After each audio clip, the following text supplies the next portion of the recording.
죽어서도 산 사람을 쫓아냈던 천재 지략가, 제갈량.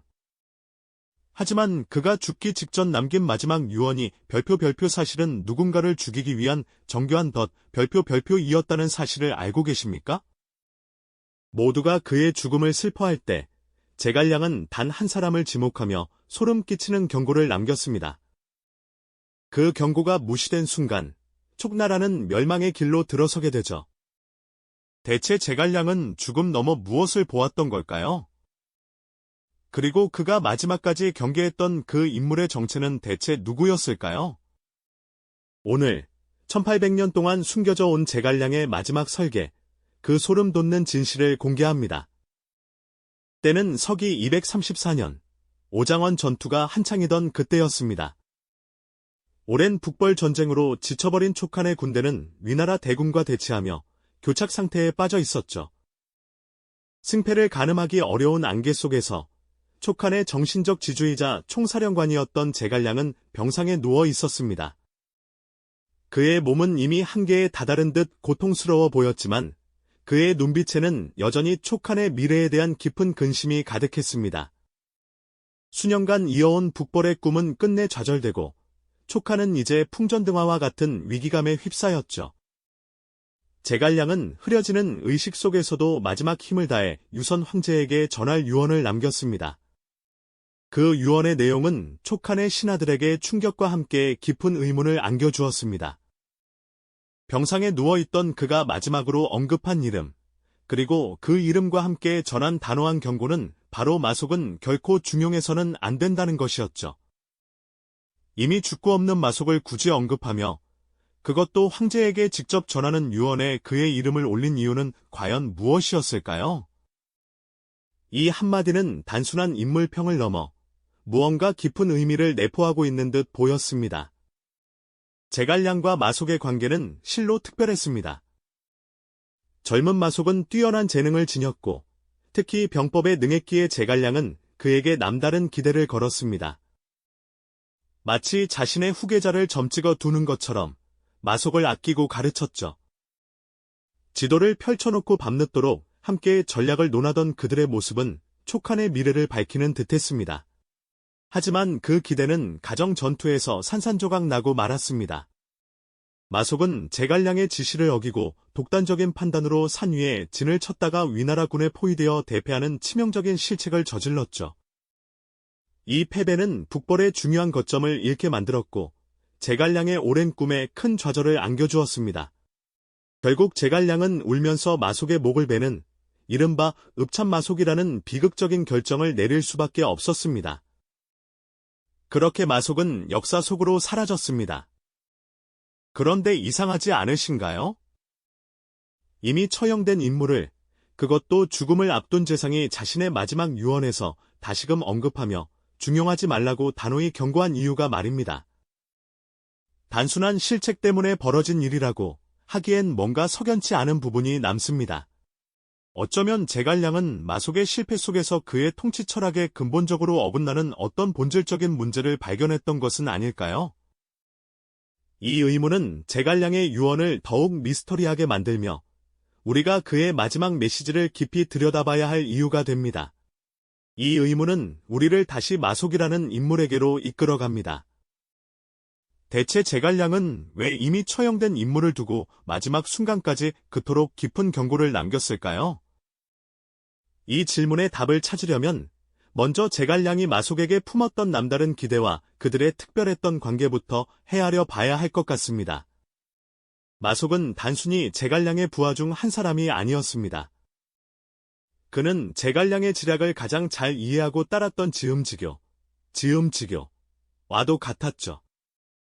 제갈량은 마속의 비범한 재능과 뛰어난 통찰력을 일찍이 알아보았고 그에게 큰 신뢰를 보냈습니다. 젊은 시절부터 마속은 병법에 대한 깊은 이해를 바탕으로 제갈량과 밤늦도록 전략을 논하며 서로의 생각을 공유했습니다. 마치 스승과 제자처럼, 때로는 동지처럼 말이죠. 남정.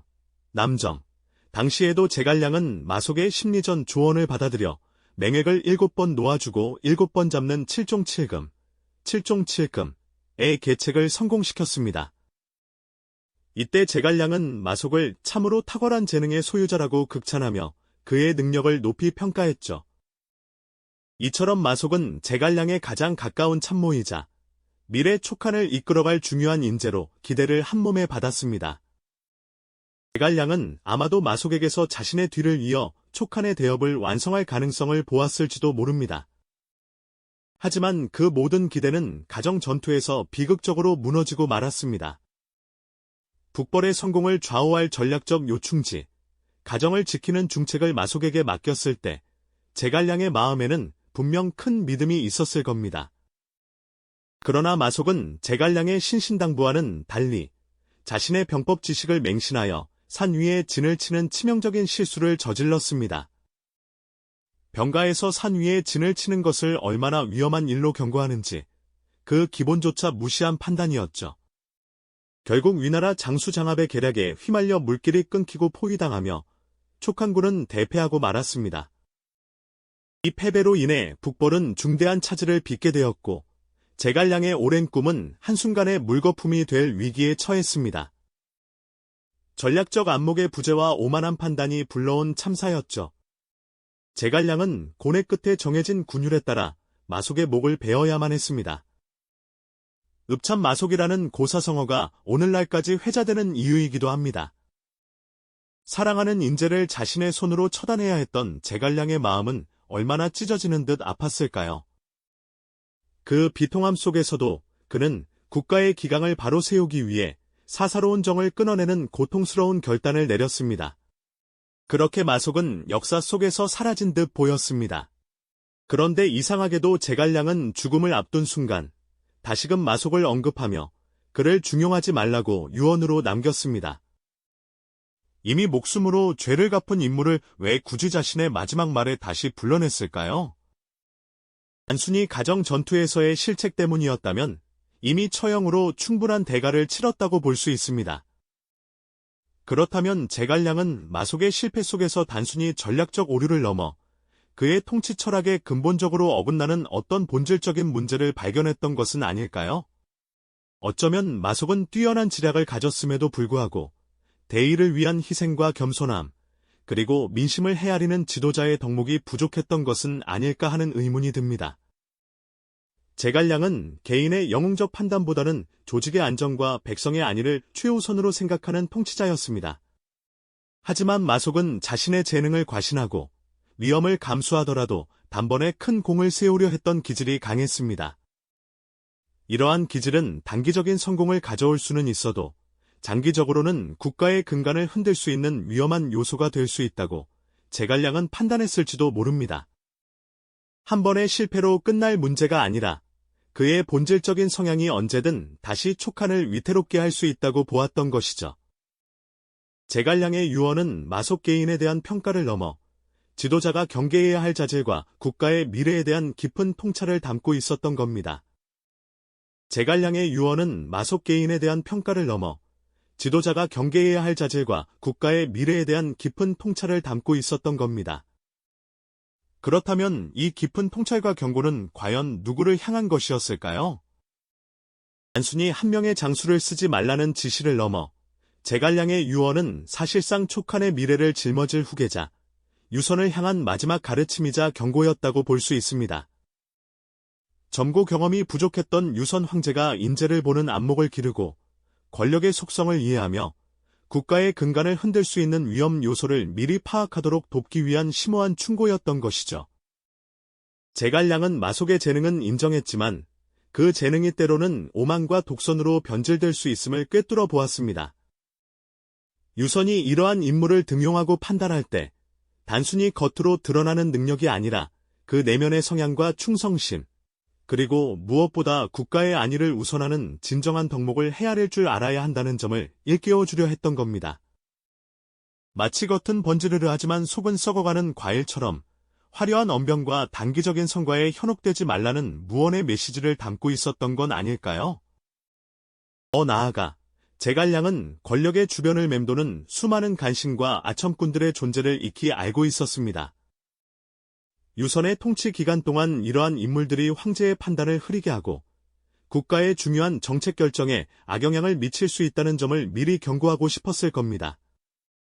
마속의 사례를 통해 재능은 있으나 위험한 기질을 가진 인물들이 어떻게 국가를 위태롭게 할 수 있는지 보여주면서 유선 스스로가 현명한 판단력을 갖추고 주변을 경계해야 한다는 점을 강조한 것이죠.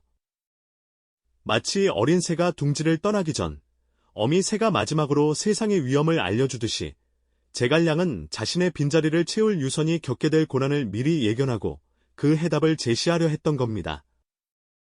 또한 제갈량은 한 국가의 흥망성쇠가 한두 번의 전투 승패에 달려있는 것이 아니라 장기적인 인재 등용과 국가 운영의 방향성에 달려있음을 누구보다 잘 알았습니다. 마속 한 사람의 등용 문제가 아니었죠. 만약 유선이 제갈량의 충고를 간과하고 마속과 같은 인물들을 계속 중용하며 그릇된 판단을 내린다면 이는 결국 촉한이라는 국가의 뿌리를 흔드는 결과를 초래할 것이라는 성견지명을 보여준 것입니다. 백성들의 불안한 표정은 곧 지도자의 잘못된 선택에서 비롯된다는 것을 그는 뼈저리게 느끼고 있었던 거죠. 결국 제갈량의 유언은 단순한 인사지침을 넘어 후계자가 갖춰야 할 지도자로서의 자질, 즉 인재를 통찰하는 능력, 권력의 속성을 이해하는 지혜, 그리고 국가의 안위를 최우선으로 생각하는 책임감에 대한 심오한 정치적, 철학적 가르침이었던 셈입니다. 그는 유선이 자신의 유언을 통해 눈앞의 작은 이익이 아닌 멀리 내다보는 해안을 갖춘 현명한 군주로 성장하기를 바랐던 것이겠죠. 제갈량의 깊은 생각과 촉한의 미래에 대한 염려가 고스란히 담겨있는 유언은 유선에게는 무거운 숙제이자 동시에 가장 강력한 지침이 되었을 겁니다. 과연 유선은 이 유언의 진정한 의미를 깨닫고 촉한을 올바르게 이끌 수 있었을까요? 제갈량의 마지막 경고가 촉한의 운명에 어떤 파급력을 가져왔는지 다음 이야기에서 더 깊이 들여다보겠습니다. 글쎄요, 그 경고의 파급력은 우리가 생각하는 것보다 훨씬 더 컸을지 모릅니다.